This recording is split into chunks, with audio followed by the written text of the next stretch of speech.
Hello friends, welcome to our YouTube channel. दोस्तों, आज distance and direction के वो सभी प्रश्न हम देखने वाले हैं जो कि एग्जाम में पूछे जाते हैं या पूछे गए हैं या जिनकी पूछे जाने की पूरी उम्मीद है। तो दोस्तों, पहला प्रश्न है, कार्तिक 10 किलोमीटर पूर्व में चलता है और बाएं मुड़कर वह 4 किलोमीटर चलता है। फिर वो बाएं मुड़ता है और 13 किलोमीटर चलता है। शुरुआती बिंदु से वो कितनी दूर होगा?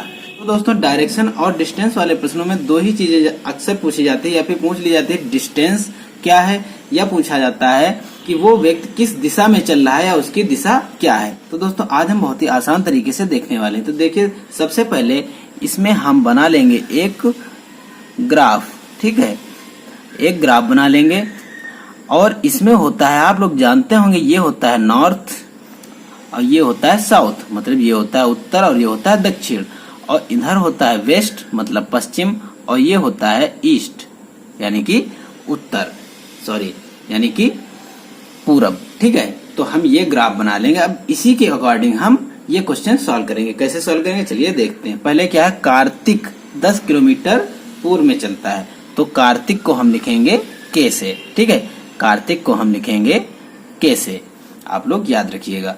तो कार्तिक क्या है, 10 किलोमीटर पूर्व में चलते हैं, तो यहाँ पे कार्तिक है, हमने मान लिया। अब कार्तिक पूर्व में चलते हैं, तो पूर्व में चलेंगे मतलब इस साइड चलेंगे। ठीक है, तो कार्तिक पूर्व में चलते हैं 10 किलोमीटर, 10 किलोमीटर चलते हैं। फिर क्या है, और बाएं मुड़ते हैं।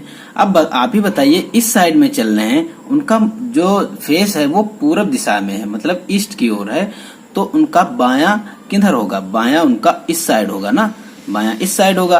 तो बाएं मुड़ते हैं मतलब ये इस साइड मुड़ेंगे, मुड़ गए।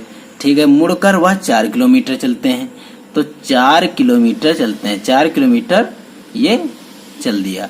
फिर वो बाएं मुड़ता है। अब बताइए आप, वो उसका फेस उत्तर साइड है, उत्तर की ओर उसका फेस है, तो उसका बायां किधर होगा, बायां होगा इस साइड होगा।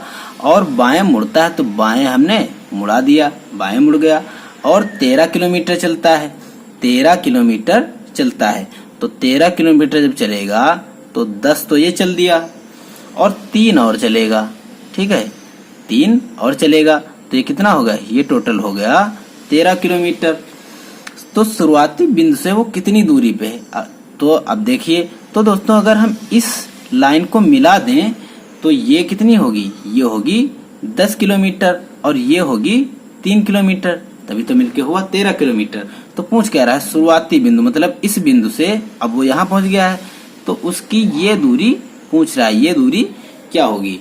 तो अब देखिए, ये 4 किलोमीटर अगर है तो ये भी तो 4 किलोमीटर है डिस्टेंस, ये भी तो 4 किलोमीटर होगी, और ये 3 किलोमीटर है। तो हमें ये पूछ रहा है, तो ये क्या बन गया, ये बन गया राइट एंगल ट्रायंगल, मतलब समकोण त्रिभुज बन गया। ये हो गया परपेंडिकुलर और ये हो गया हाइपोटेनस, मतलब ये हो गया आधार और ये हो गया लंब और ये हो गया कर्ण। आधार और लंब दिया हुआ, तो कैसे निकालते हैं, इसका फॉर्मूला क्या होता है, इसका फॉर्मूला होता है हाइपोटेनस का square is equal to perpendicular का स्क्वायर प्लस बेस का स्क्वायर।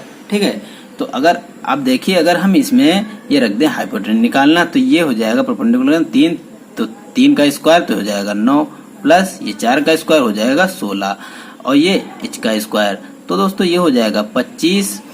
तो इसका स्क्वायर मतलब इसका स्क्वायर रूट क्या होगा, 5 होगा, इसका स्क्वायर रूट 5 होगा, 5 ही इसका आंसर होगा।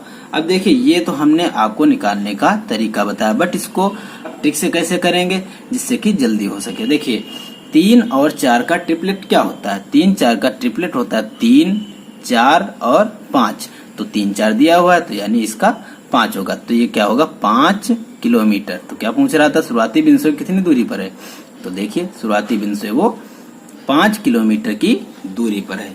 तो दोस्तों, आप लोगों ने देखा कितनी आसानी से हमने इस क्वेश्चन को सॉल्व किया। तो सबसे पहले ये ग्राफ बनाना बहुत ही इम्पोर्टेंट है। तो आई होप आप लोगों को ये क्वेश्चन समझ में आया होगा। अब चलिए चलते हैं नेक्स्ट प्रश्न की ओर। दोस्तों, ये प्रश्न देखने में बहुत ही बड़ा लग रहा होगा, बट ये क्वेश्चन बहुत बड़ा नहीं है। देखिए कैसे इसको हम सॉल्व करेंगे। राजेश बिंदु ए से उत्तर की तरफ 5 मीटर की यात्रा करता है और बिंदु बी पर पहुंचता है। फिर वो बाएं मुड़ता है और बिंदु सी पर पहुंचने के लिए 6 मीटर चलता है। फिर वो दोबारा बाएं मुड़ता है और बिंदु डी पर पहुंचने के लिए 7 मीटर चलता है। फिर वो दाएं मुड़ता है और बिंदु ई पर पहुंचने के लिए 9 मीटर चलता है। अब बताइए बिंदु सी के संदर्भ में राजेश किस दिशा में है। देखिए वहां क्या पूछा था, दूरी पूछा था, यहाँ दिशा पूछा, बस यही दो पूछे जाते हैं, दिशा या दूरी। तो देखिए सबसे पहले हम क्या करेंगे, सबसे पहले हम एक ये ग्राफ बना लेंगे। तो ये हो जाएगा नॉर्थ, ये हो जाएगा साउथ, ये हो जाएगा वेस्ट और ये हो जाएगा ईस्ट। ठीक है, अब देखिए क्या है, राजेश उत्तर की तरफ चलता है, तो राजेश को हम लिखेंगे आर से। ठीक है, राजेश यहाँ से चलता है उत्तर मतलब ऊपर की तरफ, उत्तर की तरफ चलता है। कितना चलता है, 5 किलोमीटर। तो ये चलेगा 5 मीटर, किलोमीटर नहीं मीटर की यात्रा करता है और बिंदु बी पर पहुंचता है। ठीक है, बिंदु बी पर ये पहुंच जाता है। फिर क्या है, फिर वो बाएं मुड़ता है। अब ये उत्तर की तरफ जा रहा है तो उसका बाएं किधर होगा, बाएं इधर होगा। तो बाएं मुड़ता है तो मुड़ गया। ठीक है, फिर बिंदु सी पर पहुंचने के लिए 6 मीटर चलता है। फिर बिंदु सी पर पहुंचने के लिए वो कितना चलता है, 6 मीटर चलता है। ठीक है, 6 मीटर चल गया। फिर दोबारा वो बाएं मुड़ता है। अब इस साइड चल रहा था तो उसका बायां इधर होगा, फिर बाएं मुड़ा। फिर वो दोबारा बाएं मुड़ता है और बिंदु डी पर पहुंचने के लिए 7 मीटर चलता है। यहाँ पे सी पे पहुंच गया, अब डी पे पहुंचने के लिए वो 7 मीटर चलता है। तो 5 ये चला और 2 और चलेगा, तो ये कितना चला, 7 मीटर चल गया। ठीक है, 7 मीटर चलता है। फिर वो दाएं मुड़ता है, अब वो डी पर पहुंच गया। अब देखिए उसका फेस दक्षिण की तरफ है। ठीक है, दक्षिण की तरफ है तो उसका इस साइड तो होगा बाएं। अगर उसका फेस नीचे है, ऐसे है दक्षिण की तरफ, तो उसका बाएं इधर होगा और दाएं होगा इस साइड। दाएं मुड़ता है तो मुड़ गया दाएं। फिर क्या है, दाएं मुड़कर वो क्या है, फिर वो दाएं मुड़ता है और बिंदु ई पर पहुंचने के लिए 9 मीटर चलता है।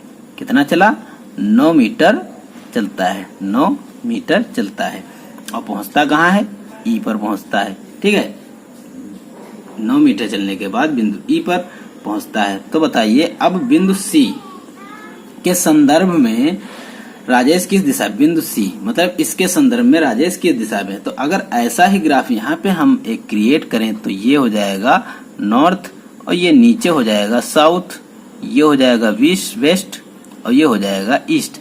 अब देखिए तो राजेश कहाँ है, राजेश यहाँ पे है। तो यहाँ से अगर हम देखें तो ये कहाँ जा रहा है, तो ये है साउथ और ये है वेस्ट। साउथ वेस्ट मतलब दक्षिण पश्चिम में है ना।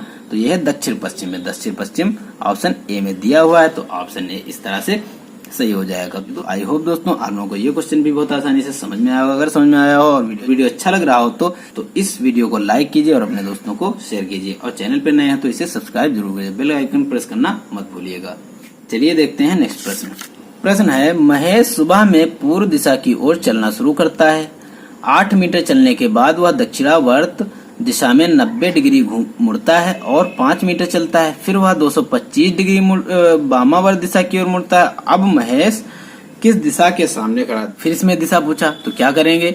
अगर हम ये ग्राफ बना ले तो ये हो जाएगा नॉर्थ, ये हो जाएगा साउथ, ये हो जाएगा वेस्ट और ये हो जाएगा ईस्ट। ठीक है, अब देखिए महेश सुबह में पूर्व की दिशा में चलता है। तो सुबह में पूर्व की दिशा मतलब रमेश इस साइड में चल रहा है, तो रमेश को हम लिखेंगे आर से। ठीक है, फिर वो पूर्व दिशा में चल रहा है, पूर्व दिशा में चल रहा है। फिर 8 मीटर चलने के बाद, तो ये 8 मीटर चलने के बाद फिर वो दक्षिणावर्त दिशा में 90 डिग्री मुड़ता है। तो दक्षिणावर्त मतलब खड़ी की दिशा में, तो दक्षिणावर्त मतलब इस साइड।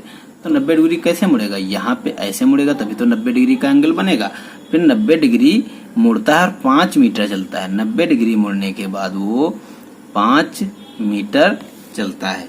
ठीक है, फिर वह 225 डिग्री वामावर्त दिशा में, वामावर्त मतलब इस साइड में। तो देखिए कह रहा है 225 डिग्री, तो 225 डिग्री अगर हम बात करें 225 डिग्री को अगर हम ब्रेक करें तो कितना होता है, 180 प्लस 45 होता है। ठीक है, और फिर इसको और ब्रेक करें तो हो जाएगा 90 प्लस 90 प्लस 45। ठीक है, अब वो यहाँ पे खड़ा है तो 90 डिग्री वामावर्त मुड़ेगा। वामावर्त मतलब बाएं की तरफ, तो ये इस साइड में है मतलब वो दक्षिण की तरफ उसका फेस है, तो वामावर्त इस साइड होगा। तो 90 डिग्री पहले मुड़ेगा, तो अगर 90 डिग्री मुड़ेगा तो इस साइड होगा। ठीक है, इधर हो जाएगा वो, इस साइड इसका फेस हो जाएगा। फिर 90 डिग्री यहाँ से मुड़ेगा, तो अगर 90 डिग्री और मुड़ेगा तो यहाँ से तभी, तो फिर ये ऐसे टर्न होगा। क्यों, क्योंकि देखिए जब यहाँ 90 डिग्री टर्न हुआ तो 90 डिग्री का एंगल बना, फिर यहाँ से 90 डिग्री टर्न हुआ, फिर 90 डिग्री का एंगल बना। अब देखिए यहाँ से, ठीक है, यहाँ हम बना के आपको बता रहे हैं, बट वो टर्न यहीं से हो रहा है, ठीक है। फिर वो जब टर्न होगा 45 डिग्री और मुड़ेगा। तो 45 डिग्री कैसे मुड़ेगा? अब अगर यहाँ से हम बात करें 45 डिग्री की, तो 45 डिग्री कितना होगा? तो 90 डिग्री जब ऐसे पूरा मुड़ता तो 90 डिग्री होता, तो मतलब इसके आधा ही तो 45 होगा, तो हाफ इसके मुड़ेगा तभी 45 होगा। तो देखिए, तो यहाँ से वो मुड़ता है, हम यहाँ समझाने के लिए आपको बता रहे थे। तो यहाँ से 45 डिग्री मतलब ये, तो 45 डिग्री ये ऐसे होगा। फिर पूछ क्या रहा है? अब महेश किस दिशा की ओर है? अब देखिए किस दिशा की ओर है। अब इससे इमेजिन कीजिए, तो ये है वेस्ट और ये है नॉर्थ, ठीक है। तो किस में होगा? ये होगा उत्तर पश्चिम दिशा, ये उत्तर और फिर पश्चिम, तो उत्तर पश्चिम दिशा की ओर अब उसका फेस, इस टाइम उसका मुंह है, ठीक है। तो किस दिशा के सामने खड़ा है? उत्तर पश्चिम की दिशा के सामने वो खड़ा है। तो देखिए किस ऑप्शन में? डी ऑप्शन में। तो इस तरह से डी ऑप्शन सही हो जाएगा। तो उम्मीद करता हूँ आप लोगों को ये प्रश्न भी बहुत आसानी से समझ में आ गया होगा। अब चलिए देखते हैं नेक्स्ट प्रश्न। ये प्रश्न है, तो दोस्तों ये प्रश्न है, प्रवीण का घर राजीव के घर से दक्षिण पूर्व दिशा में 300 मीटर दूर है। जोसेफ का घर राजीव के घर से उत्तर पूर्व दिशा में 300 मीटर दूर है। गोपाल का घर जोसेफ के घर से उत्तर पश्चिम दिशा में 300 मीटर दूर है। केविन का घर गोपाल के घर से दक्षिण पश्चिम दिशा में 300 मीटर की दूरी पर स्थित है। प्रवीण के घर की स्थिति के संदर्भ में केविन का घर किधर है? यही बताना है कि केविन का घर किधर है। अब हम वो जो ग्राफ बनाते थे वो अब हम नहीं बनाएंगे, क्योंकि अब हमें उसकी प्रैक्टिस हो चुकी है। तो देखिए इसको कैसे करना है। तो सबसे पहले क्या है? प्रवीण को हम लिखेंगे पी से। प्रवीण का घर राजीव के घर से दक्षिण पूर्व दिशा में है, ठीक है। प्रवीण का घर, प्रवीण मतलब पी, प्रवीण का घर राजीव के घर से दक्षिण पूर्व। तो देखिए अगर हम बात करें दक्षिण पूर्व किधर होगा? दक्षिण और पूर्व ये इधर है, तो यहाँ पे कहीं होगा राजीव, ठीक है। यहाँ पे कहीं राजीव होगा और ये इसकी डिस्टेंस है, इधर है, ठीक है। फिर क्या है? तेरे पूर्व दिशा में 300 मीटर है और इसकी दूरी कितनी है? इसकी दूरी है 300 मीटर, 300 मीटर दूर है। जोसेफ का घर राजीव के घर से, मतलब राजीव के घर से, जोसेफ का घर राजीव के घर से उत्तर पूर्व की दिशा है। तो उत्तर पूर्व यहाँ किधर होगा? उत्तर मतलब ये उत्तर और पूर्व ये इस साइड में है, इस दिशा में है किसका? जोसेफ का घर, ठीक है। तो जोसेफ को हम लिखेंगे जे से और राजीव को लिखेंगे आर से, ठीक है। तो जोसेफ का घर जैसे, क्योंकि हम पूरे अगर नाम लिखेंगे तो टाइम बहुत लगेगा। आप लोगों को भी ऐसे ही करना है, उसका फर्स्ट लेटर लेके करना है, ठीक है। तो जोसेफ का घर कितनी दूरी पे? 300 मीटर, ये भी है, तो ये भी हो जाएगा 300 मीटर दूर है। फिर गोपाल का घर जोसेफ के घर से, गोपाल का घर जोसेफ के घर से उत्तर पश्चिम, उत्तर मतलब ये और पश्चिम ये, मतलब इस साइड में है, इस दिशा में है। किसका है? कौन है? गोपाल, मतलब हम इसको लिखेंगे जी से। कितनी दूरी पे है? 300 मीटर की दूरी पे है, ठीक है। फिर केविन का घर गोपाल के घर से दक्षिण पश्चिम, तो दक्षिण ये और पश्चिम ये, तो मतलब इस दिशा में है और कितनी दूरी पे? 300 मीटर, ये भी मतलब ये इसी के बराबर आएगा, तो ये भी 300 मीटर है, ठीक है। ये भी 300 मीटर है। और है किसका घर? ये घर है किसका है? केविन का। केविन मतलब हम इनको लिखेंगे के से। अब देखिए पूछ क्या रहा है? अब देखिए पूछ क्या रहा है? प्रवीण के घर की स्थिति के संदर्भ में, प्रवीण के घर के स्थिति की संदर्भ में केविन का घर किधर है? तो अब देखिए अगर हम यहाँ पे छोटा सा मैप बना लें तो ये तो नॉर्थ हो जाएगा, साउथ हो जाएगा, वेस्ट हो जाएगा। तो प्रवीण के घर के संदर्भ में केविन का घर किस दिशा में? केविन का घर है, ये हो जाएगा उत्तर, ये हो जाएगा पश्चिम, उत्तर पश्चिम, ठीक है। इस तरह से हम फाइंड करेंगे, इस तरह से हम इनको हल करेंगे। तो किधर होगा? उत्तर पश्चिम, जो कि ऑप्शन ए में है। इस तरह से ऑप्शन ए सही हो जाएगा। दोस्तों ऐसे बड़े बड़े प्रश्न भी हम इसी ट्रिक से और इसी कॉन्सेप्ट से आसानी से सॉल्व करेंगे। तो आई होप दोस्तों आप लोग ये प्रश्न बहुत ही आसानी से सॉल्व कर पा रहे होंगे। और चलिए सॉल्व करते हैं नेक्स्ट प्रश्न। देखते हैं नेक्स्ट प्रश्न क्या है। दोस्तों ये प्रश्न लास्ट प्रश्न है और ये प्रश्न बहुत ही इंपॉर्टेंट प्रश्न है, तो इसको भी हम बहुत इजीली सॉल्व करेंगे। कैसे सॉल्व करेंगे चलिए देखते हैं। नीचे दिए गए सवाल में फर्स्ट और सेकंड दो कथन है, ठीक है, पहला और दूसरा दो कथन है। आपको तय करना है कि कथनों में उपलब्ध कराए गए तथ्य सवाल का जवाब देने के लिए पर्याप्त है या नहीं। मतलब यहाँ पे आप देख सकते हैं 1 और 2 दो कथन दिए गए हैं इसमें, ठीक है, ये दिए गए हैं और इसमें देखना है कि यहाँ पे ये जो ऑप्शन दिए हुए हैं इन ऑप्शन से हमें आंसर फाइंड करने के लिए इनमें से कौन से कथन जरूरी हैं और कौन से कथन नहीं जरूरी। जो जरूरी होंगे वही हमारे आंसर होंगे। कैसे करेंगे चलिए देखते हैं। तो क्या है, बिंदु ए और डी के बीच की दूरी हमें निकालनी है। क्या है, तो फर्स्ट है बिंदु ए बिंदु बी से 8 किलोमीटर पश्चिम में है, जो बिंदु सी से 7 किलोमीटर उत्तर में। तो इसे कैसे सॉल्व करेंगे चलिए देखते हैं। तो सबसे पहले फर्स्ट वाले कथन के हिसाब से फर्स्ट वाला कथन क्या है, बिंदु ए बिंदु बी से 8 किलोमीटर पश्चिम में है, ठीक है। बिंदु जो ए है, ए ये क्या है, बिंदु बी से 8 किलोमीटर पश्चिम, पश्चिम मतलब इस साइड, क्योंकि ये मैप में पश्चिम इस साइड होता है, ठीक है। और किससे पश्चिम में है, बी से, बी से पश्चिम में है। कितना पश्चिम में है, 8 किलोमीटर पश्चिम में है। जो किसके लिए आया है, जो आया है इस बी के लिए। ये बिंदु बी से 7 किलोमीटर है और है कौन, फर्स्ट कथन, पहला कथन हो चुका है। अब अगर हम बात करें दूसरे कथन की, तो दूसरा कथन क्या कहता है देखते हैं। दूसरा कथन कहता है बिंदु ए डी के 5 किलोमीटर उत्तर पूर्व में है। बिंदु ए जो है ये है बिंदु ए 5 किलोमीटर उत्तर पूर्व में है, किससे, डी से। उत्तर पूर्व मतलब ये उत्तर और ये पूर्व, मतलब ये ऐसे होगा इस दिशा में। और ये है किसके, ये है, देखिए ये है डी के, ये डी के है उत्तर पूर्व में। फिर बिंदु सी बिंदु बी के दक्षिण में है और ये है कितना, ये है 5 किलोमीटर, ठीक है। फिर क्या कह रहा है, बिंदु सी बिंदु बी के दक्षिण में है। बिंदु बी, बी जो है सी के दक्षिण में है, दक्षिण में मतलब सी ऊपर होगा, क्योंकि सी अगर ऊपर होगा तभी तो दक्षिण में होगा। तो ये दक्षिण में कितना है, 7 किलोमीटर। अब देखिए देखते हैं ये प्रश्न क्या है, बिंदु ए और डी के बीच दूरी क्या है। तो क्या इससे फर्स्ट कथन से पता चल रहा है कुछ कि ए और डी के बीच में दूरी क्या है, नहीं, क्योंकि यहाँ पे डी का तो कुछ मेंशन ही नहीं किया गया है, तो इससे पता नहीं चल रहा है, तो ये हो जाएगा रॉन्ग। अब देखिए सेकंड से क्या पता चल रहा है, ए डी के बीच डिफरेंस क्या है, तो ए और बी के बीच दूरी क्या है, 5 किलोमीटर है, इससे पता चल रहा है। तो इस तरह से अब हम कह सकते हैं कि जो दूसरा वाला कथन है वो इनका आंसर देने के लिए पर्याप्त है। बट उससे पहले हम ऑप्शन देख लेते हैं क्या है। पहला ऑप्शन है, दोनों कथन 1 और 2 में दिए गए तथ्य इकट्ठे सवाल का जवाब देने के लिए काफी नहीं है, ठीक है। क्या ऐसा है, नहीं, क्योंकि दूसरा वाला कथन तो काफी है, पहला नहीं काफी, बट दूसरा वाला तो काफी है, तो ये हो जाएगा रॉन्ग। कथन 2 में दिए गए तथ्य सवाल का जवाब देने के लिए काफी हैं।